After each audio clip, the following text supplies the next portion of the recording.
Bay Area is buzzing again, and this time it's not just talk, it's real.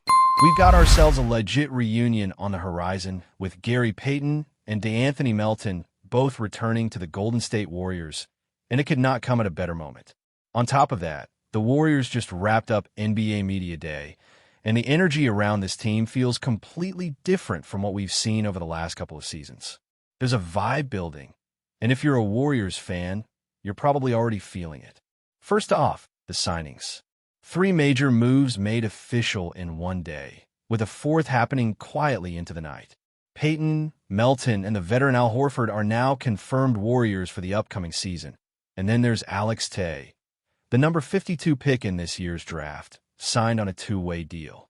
It's no secret that Golden State has spent the last month surrounded by speculation and theories about what the front office would do to fill out this roster. And after all the guessing games, the team made its intentions clear in one big burst of moves. The return of Gary Payton is particularly intriguing. Everyone knows what he brings, that grit, that hustle, the ability to change the rhythm of a game defensively without even scoring a point. He might not be playing big minutes anymore, but he doesn't have to. His value isn't measured by box scores. It's measured by momentum swings. You bring him in for 12 or 15 hard-nosed minutes, and suddenly the team looks faster, more intense, more dangerous. That defensive edge, the ability to pressure the ball, grab boards, chase guys through screens, it's what helped define that 2022 title run. Now, with a bit more experience and still plenty of bounce, Payton looks ready to embrace that role once again. Then you have Payton and Melton. And let me say this. People who watched the beginning of last season saw something really special between him and Steph Curry. There were stretches where those two looked like the best backcourt duo in the league. Melton was locking up on defense, knocking down clutch threes, pushing the tempo. In one key early season game, he hit a huge 3 to bring the team back into it late, followed by a steal and a fast break dish to Steph for another dagger. That kind of impact from your 2-guard is exactly what Golden State needs right now, especially considering the questions that still remain around guys like Moses Moody and Buddy Hield in that same spot. Health is going to be something to watch with Melton. If he's not fully ready to go by opening night, it opens the door for Moody, Pods, or Buddy to step into that starting role. But the potential is huge. When Melton is on, he brings not only shooting and perimeter defense, but also something this team has lacked in recent seasons: consistency at the 2 spot. You don't need him to be a star. You just need him to do what he's already shown he can do: defend at a high level, hit open shots, and run the floor next to Steph. That's a formula that works. Now, speaking of the roster more broadly, things are finally starting to take shape, and the timing couldn't be better. Just a few days ago, fans were joking that the Warriors couldn't even run full 5-on-5 drills at practice because they didn't have enough guys. That problem is long gone. The rotation is filling out, and the coaching staff finally has options. The top 5 could very well be Steph, Draymond, Jimmy Butler, Moses Moody, and Al Horford. That foursome of Steph, Draymond, Jimmy, and Horford is pretty much locked in. The only real question left in the starting lineup is who takes over that shooting guard position. And it's not just about the starters. The bench is becoming a serious weapon. Brandon Pajemski, Buddy Hield, Melton, Quentin Post, Guay Santos, Will Richard, Gary Payton, Trace Jackson Davis. That's a long list of guys who can come in and contribute in specific ways. And let's not forget Jonathan Kaminga, who is still technically a restricted free agent. His status could swing the entire balance of this roster. If Kaminga returns, the Warriors suddenly have a legit answer at the wing, something they desperately need. If not, that 3 and 4 spot becomes a real concern. Because let's be honest, this roster, as deep as it looks in the backcourt and at the 5, still has a gap at the wings. A team can only get so far with small ball lineups. And if Kaminga isn't back in the mix, the Warriors are going to be relying on guys like Guay Santos or Moses Moody to slide into that forward role, something we've seen before with mixed results. Guay's a grinder, no doubt. He's got the energy, the effort, the rebounding chops. But is he a full-time answer at the 4? That's still up for debate. Jimmy Butler brings toughness and savvy, but he's also older now and doesn't quite have the burst or defensive range he once did. So if you lose Kaminga, you're looking at a pretty serious hole on the wing, one that might not be patchable without a mid-season trade or a breakout from someone unexpected like Richard. And let's be real, as intriguing as Richard is, he's probably not ready to step into a heavy-minute role right away. So what's the fix? One answer might be rebounding. If the wings aren't tall or long, they need to rebound like bigs. And that's why Melton's early season stat lines are so exciting. 19 points, 10 boards, 5 threes in one game. 14 points, 4 boards, 2 threes in another. From your two guard, that's massive. If Melton can consistently crash the glass and give the Warriors extra possessions, it eases the pressure on the undersized frontcourt.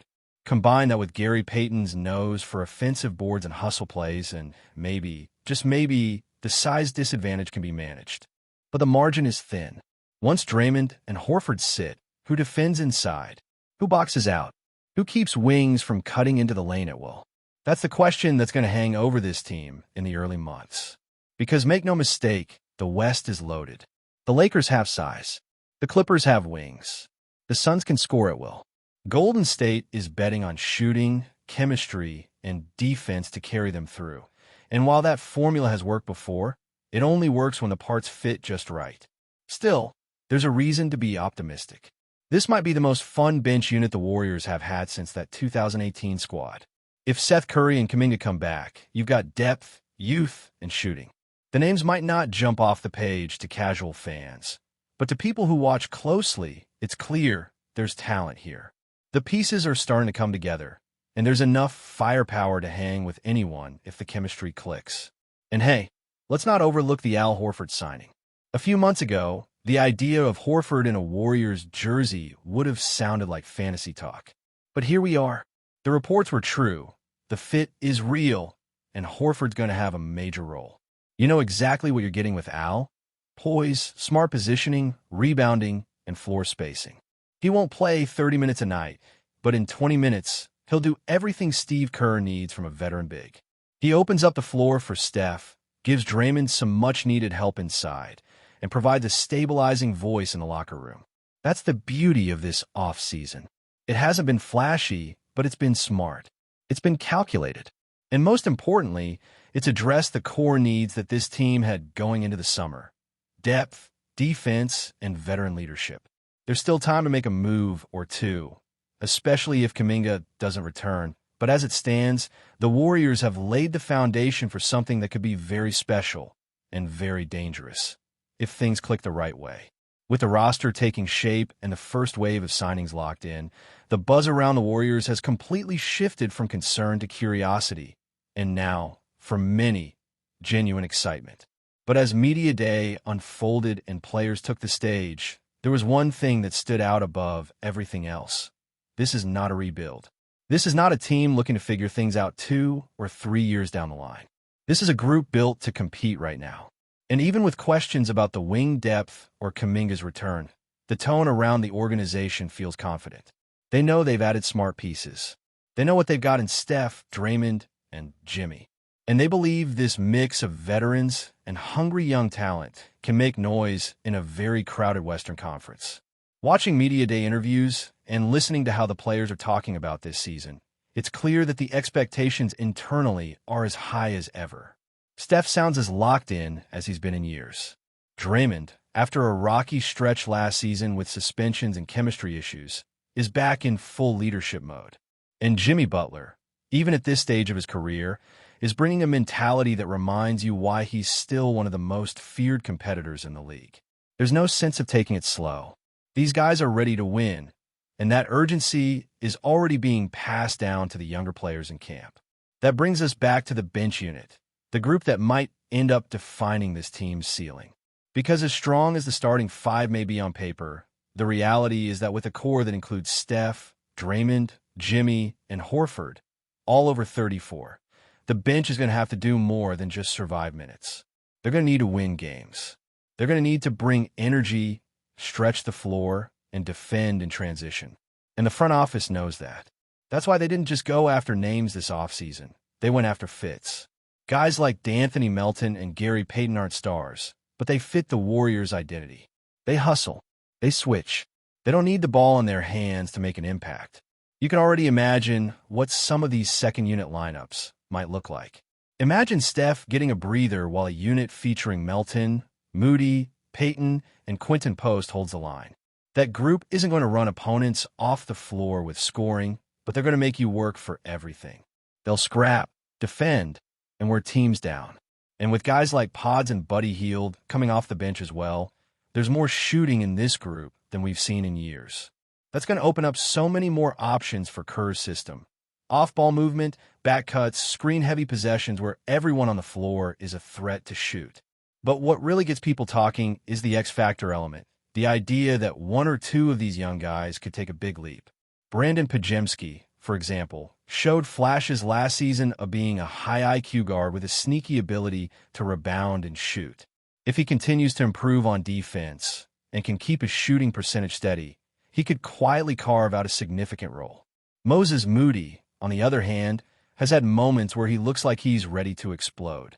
You look at his body type, his defensive potential, and his improving offensive confidence, and you start to wonder if he might be the one to grab that fifth starter spot permanently.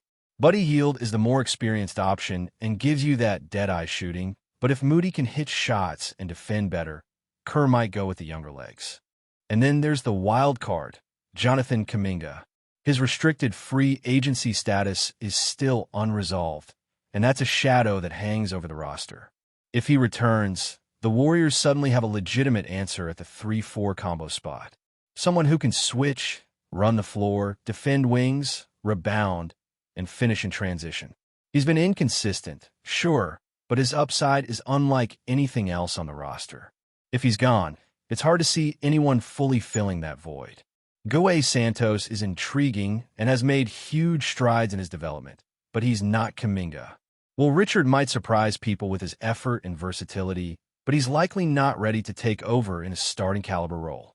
Losing Kaminga means more undersized lineups, more scrambling on defense, and more responsibility falling on veterans like Butler and Draymond to carry even more of the physical burden.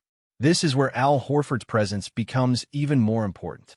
He's the glue, the anchor, the guy who's been through every possible playoff scenario and knows exactly where to be at all times. His addition gives Kerr flexibility to go big or small, to rest Draymond on back-to-backs, to manage minutes more effectively without losing structure. And his ability to space the floor from the 5 is huge. He pulls opposing bigs away from the paint, clearing lanes for Steph, Jimmy, or Melton to drive. It's the kind of subtle roster move that doesn't make headlines, but can change everything in a playoff series. And if we're talking playoffs, let's be honest, everything the Warriors are building right now is with that goal in mind. They're not trying to make the play-in. They're not content with just getting into the first round. They're chasing banners. And that's why this season feels different from the ones before. Last year, there was chaos, lineup instability, rotations changing nightly, off-court distractions. This year, there's structure, there's purpose, there's a clear identity forming around defense, ball movement, and three-point shooting. And with that identity comes belief. Belief that even if the West is loaded, even if Denver, Phoenix, and Los Angeles all look scary on paper, the Warriors have something those teams don't: championship DNA. Before we continue, make sure to leave a like and subscribe to the channel so you won't miss any exclusive Dubs updates. Let's keep going. In what could be the most shocking NBA news of the decade, whispers on the street have turned into a whirlwind. Stephen Curry, the heart and soul of the Golden State Warriors, has reportedly announced his departure from the team. Though the news has not yet been confirmed by the league, insiders claim that Curry's decision stems from a mix of personal ambition, a desire for new challenges, and a changing dynamic within the Warriors organization. For over a decade, Curry has defined an era in Golden State. He transformed the Warriors from perennial contenders to a basketball dynasty, shattering records, dazzling fans with his unprecedented shooting range, and becoming the face of a modern NBA revolution. Yet, behind the scenes, sources suggest that tensions over the team's direction and contract negotiations may have nudged him toward this stunning exit. Rumors are swirling about potential destinations for the two-time MVP. Some speculate that he could chase a fresh start with a team hungry for a superstar, possibly creating a new dynasty elsewhere. Others hint at the allure of returning closer to family or even exploring opportunities outside the traditional NBA spotlight. While nothing is confirmed, the mere possibility has sent social media into a frenzy, with fans and analysts alike debating the implications for both Curry and the Warriors. Golden State faces an uncertain future without its leader. Questions arise about how the team will restructure, who will step up in the locker room, and whether the championship window that Curry helped open will close faster than anticipated. Meanwhile, whispers of potential trades, sign-and-trade maneuvers, and even shock retirements are spreading like wildfire across NBA circles. As the basketball world holds its breath, one thing is clear.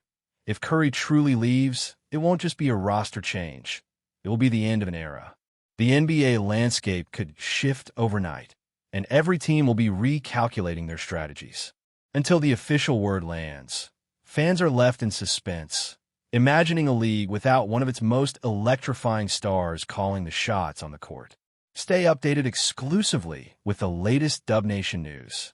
Subscribe to our channel and hit the like button to keep getting daily updates on the Warriors. Don't forget to share your thoughts in the comments. Your input is essential for the Dubs community. Stay tuned for the next video.